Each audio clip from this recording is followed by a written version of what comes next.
بسم اللہ الرحمن الرحیم۔ السلام علیکم ورحمۃ اللہ وبرکاتہ۔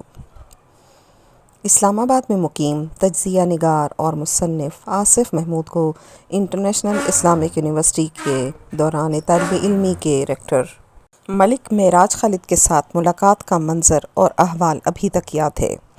انہوں نے بتایا کہ اسلامی یونیورسٹی میں دوران تعلیم فیسوں میں اضافے پر انہوں نے مقامی اخبار میں چھپنے والے اپنے کالم میں ریکٹر پر تنقید کی، جس پر ان کی جواب طلبی ہوئی۔ اس گستاخی پر یونیورسٹی سے بے دخلی کے خوف کے ساتھ وہ ریکٹر آفس میں داخل ہوئے۔ ایک دودھ فروش کا بیٹا یونیورسٹی کا ریکٹر بن گیا تو اس کی گردن میں سریا آ گیا۔ آپ نے کالم میں میرے بارے میں یہی لکھا ہے نا؟ ملک صاحب نے سوالیہ انداز میں میری طرف دیکھتے ہوئے کہا۔ آپ کو بلانے کا مقصد کچھ ادھوری معلومات کو مکمل کرنا ہے۔ شاید آپ نہیں جانتے کہ دودھ فروش لڑکے اور اس کے والد کے پاس جوتوں کا ایک ہی جوڑا تھا، جسے وہ دونوں باری باری استعمال کرتے تھے۔ آپ کے علم میں یہ بھی نہیں ہوگا کہ دودھ فروش لڑکا جب سائیکل پر دودھ فروخت کرنے نکلتا تو جوتے سائیکل کے ہینڈل کے ساتھ لٹکا دیتا تھا۔ وہ گاہکوں کے گھروں میں دودھ پہنچاتے ہوئے بھی جوتے نہیں پہنتا تھا، صرف اس لیے کہ اس کے سول زیادہ نہ گھس جائیں۔ ان کے بقول یونیورسٹی کی انتظامیہ کے سربراہ نے اس گستاخی پر نہ صرف برا نہیں منایا بلکہ اپنی ذاتی زندگی کے کچھ چھپے ہوئے گوشے بھی ان کے سامنے کھول کر رکھ دیے۔ تھوڑی دیر کے بعد جب میں ریکٹر آفس سے نکلا تو فیسوں میں اضافے کے نوٹیفیکیشن کو واپس لینے کا حکم جاری ہو چکا تھا۔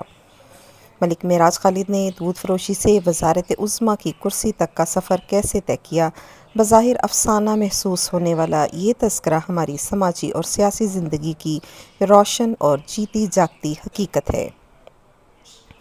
پاکستان اور بھارت کے سرحدی علاقے کے ساتھ لاہور کا نواحی علاقہ برقی واقع ہے۔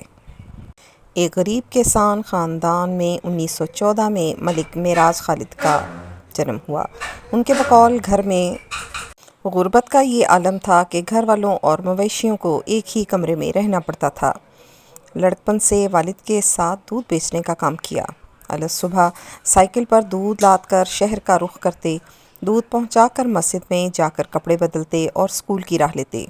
اس مشقت اور مستقل مزاجی نے قانون کی ڈگری دلا دی۔ غربت کی تلخیوں نے طبقاتی تقسیم کا سماجی اور سیاسی شعور مزید گہرا کر دیا۔ قیام پاکستان سے قبل تعلیم مکمل کر کے وکالت کا شعبہ اپنا چکے تھے۔ جب مالی حالات بدلے تو کم وسیلہ نوجوانوں کی تعلیمی اور سماجی بحالی اور بیداری کے لیے تنظیم الاخوان کے نام سے تنظیم کی داغ بیل ڈالی۔ ان کی زندگی میں ہی یہ چھوٹا سا ادارہ عظیم الشان تعلیمی کمپلیکس میں ڈھل گیا۔ ملک معراج خالد کی سماجی اور تعلیمی خدمات اور غریب پروری نے سیاست میں عوامی نمائندگی کا راستہ کھول دیا۔ 1964 میں آزاد حیثیت میں مغربی پاکستان اسمبلی کے ممبر منتخب ہو گئے۔ 1967 میں ایوب خان کے خلاف عوامی تحریک کے دوران ان کے لکھے گئے پمفلٹ ضمیر کا بحران نے ملک گیر شہرت حاصل کی۔ جمہوریت پسند نے اسے اپنی جدوجہد کے لیے تقویت کا باعث گردانا، جبکہ ایوب خان کے گورنر جنرل موسیٰ اس پر سیخ پا ہو گئے۔ ذوالفقار علی بھٹو نے پیپلز پارٹی کی بنیاد رکھی تو اس کی صفوں میں شامل ہو گئے۔ نوزائیدہ پارٹی میں وہ ان چند رہنماؤں میں شامل تھے جو پارلیمانی سیاست کا تجربہ رکھتے تھے۔ 1970 کے الیکشن میں لاہور سے قومی اسمبلی کے ممبر منتخب ہوئے۔ ساتھ ہی ساتھ وہ پیپلز پارٹی پنجاب کے صدر بھی تھے۔ ان کا پنجاب کا وزیر اعلیٰ بننا صحیح معنوں میں ایک غیر روایتی فیصلہ تھا۔ جس منصب پر اس سے پہلے دولتانہ اور ممدوٹ جیسے جاگیردار فائز رہ چکے ہوں، وہاں ایک مڈل کلاس سیاسی کارکن وکیل کے وزارت اعلیٰ کے عہدے پر فائز ہونے کو جاگیردارانہ نظام کے خاتمے کے آغاز کے دور پر دیکھا گیا۔ یہ روایت شکن پالیسی زیادہ عرصہ نہ چل سکی۔ گورنر ہاؤس میں براجمان غلام مصطفیٰ کھر اقتدار اور اختیار میں ان کی شراکت سے نالاں تھے۔ معروف دانشور اور مصنف پروفیسر فتح محمد ملک کہتے ہیں کہ گورنر جو کہ طاقتور جاگیردار طبقے سے تعلق رکھتے تھے، انہیں لوئر مڈل کلاس سے وزیر اعلیٰ گوارا نہ تھا۔ جلد ہی دونوں میں کشمکش شروع ہو گئی۔ فتح محمد ملک کے خیال میں ذوالفقار علی بھٹو کو سیاسی مصلحتوں کی وجہ سے کھر کی زیادہ ضرورت تھی، اس لیے ملک معراج خالد صاحب کو وزارت اعلیٰ سے سبکدوش کر کے مرکز میں وزیر زراعت بنا دیا گیا۔ شاید ذوالفقار علی بھٹو کے ذہن کے کسی گوشے میں ماضی کی ناانصافی کی کسک موجود تھی، اسی لیے 1977 کے الیکشن کے بعد انہیں اس بد نصیب اسمبلی کا اسپیکر بنا دیا گیا جس کی زندگی محض چند مہینے تھی۔ مارشل لا کے نفاذ کے بعد سیاسی منظرنامہ تبدیل ہو گیا۔ یہ معراج خالد صاحب کے دھیمے مزاج اور صلح جو شخصیت کا اثر تھا یا کوئی سیاسی مصلحت کہ ضیاء الحق دور میں عملی سیاست کے تقاضوں اور ہنگاموں میں صف اول میں نظر نہ آئے۔ فاروق لغاری کے ہاتھوں بے نظیر بھٹو کی حکومت کی رخصتی کے بعد معراج خالد نگران وزیر اعظم بنے۔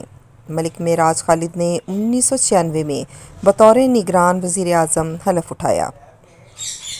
نگران وزیر اعظم ہونے کے باوجود ملک معراج خالد کی عوامیت اور سادگی میں ذرا بھی فرق نہ آیا۔ وہ 3 کمروں کے مکان میں رہائش پذیر تھے۔ صبح وزیر اعظم آفس جاتے تو ہاتھ میں فائلیں اٹھا رکھی ہوتی۔ جس طرح سابق مشرقی پاکستان کے لیڈر مولانا بھاشانی اپنے طرز زندگی اور سادگی کی وجہ سے عام لوگوں میں مشکل سے پہچانے جاتے تھے، اسی طرح سے کہا جاتا ہے کہ مغربی پاکستان میں معراج خالد اپنے طرز سیاست اور درویشانہ طریقہ کار کی وجہ سے کبھی بھی عام آدمی سے مختلف نہیں لگتے تھے۔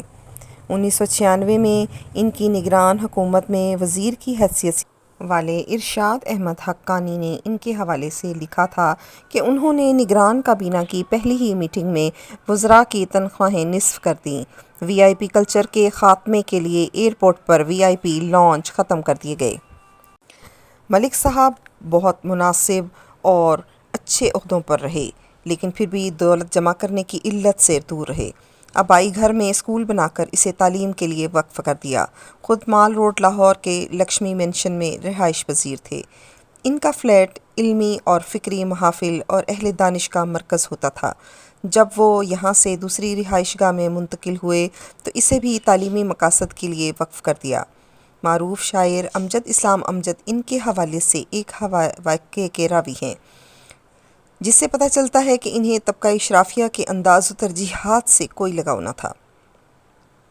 وہ لکھتے ہیں کہ ملک صاحب کے نگران وزارت عظمیٰ کے دنوں میں وہ ایک مشاعرے میں مدعو تھے۔ میں نے اپنی نظم خدا اور خلق خدا پڑھی۔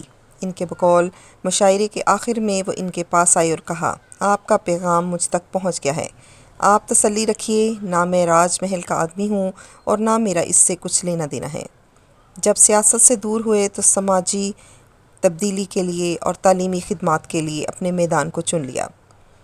لاہور کے نواح میں نادار بچوں کے لیے تعلیمی اداروں کی سرپرستی سے شروع ہونے والا سفر اسلامی یونیورسٹی کی انتظامی سربراہی تک جا پہنچا۔ یونیورسٹی میں مالیاتی اور انتظامی اختیارات کے باوجود انسان دوستی اور کمزور طبقات کی فلاح ہمیشہ پیش نظر رکھی۔